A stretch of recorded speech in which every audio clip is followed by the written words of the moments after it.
Israeli air strike में Iran के खुफिया मंत्री इस्माइल खतीब की मौत के बाद तनाव चरम पर है।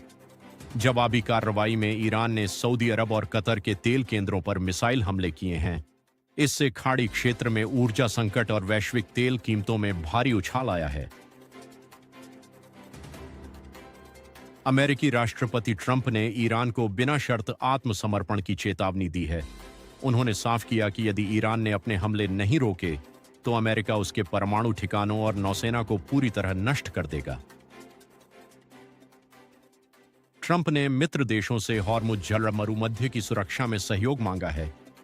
ईरान समर्थित ड्रोन और मिसाइलों ने कतर के रास लफान और सऊदी अरामको की यानबू रिफाइनरी को निशाना बनाया। इन हमलों से कई तेल संयंत्रों में भीषण आग लग गई और उत्पादन ठप हो गया है, जिससे दुनिया भर में गैस और ईंधन की किल्लत बढ़ गई है। चीन ने इजरायल द्वारा ईरानी सुरक्षा प्रमुख अली लारिजानी और खुफिया मंत्री की हत्या की कड़ी निंदा की है। बीजिंग ने इसे अंतर्राष्ट्रीय नियमों का उल्लंघन बताते हुए अस्वीकार्य कहा है। चीन ने चेतावनी दी कि बल प्रयोग से पश्चिम एशिया में स्थिति नियंत्रण से बाहर हो सकती है।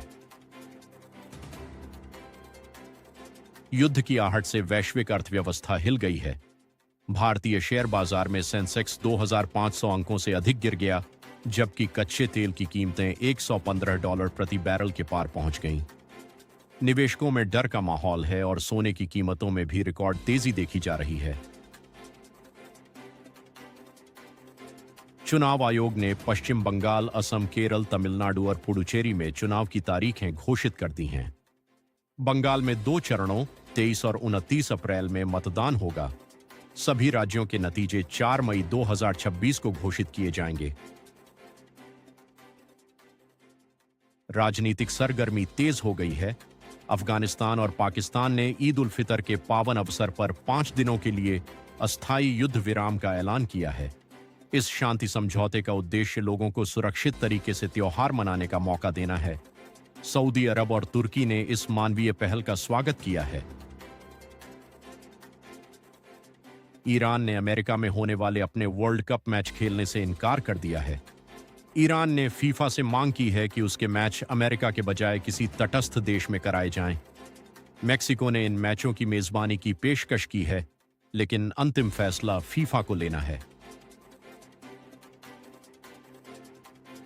भारत की राष्ट्रपति द्रौपदी मुर्मू आज से 3 दिवसीय उत्तर प्रदेश दौरे पर हैं। उन्होंने अयोध्या में रामलल्ला के दर्शन किए और मंदिर में विशेष श्री राम यंत्र की पूजा अर्चना की।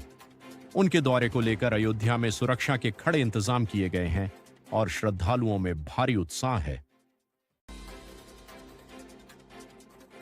आज से हिंदू नव वर्ष विक्रम संवत 2083 और चैत्र नवरात्रि की शुरुआत हो गई है।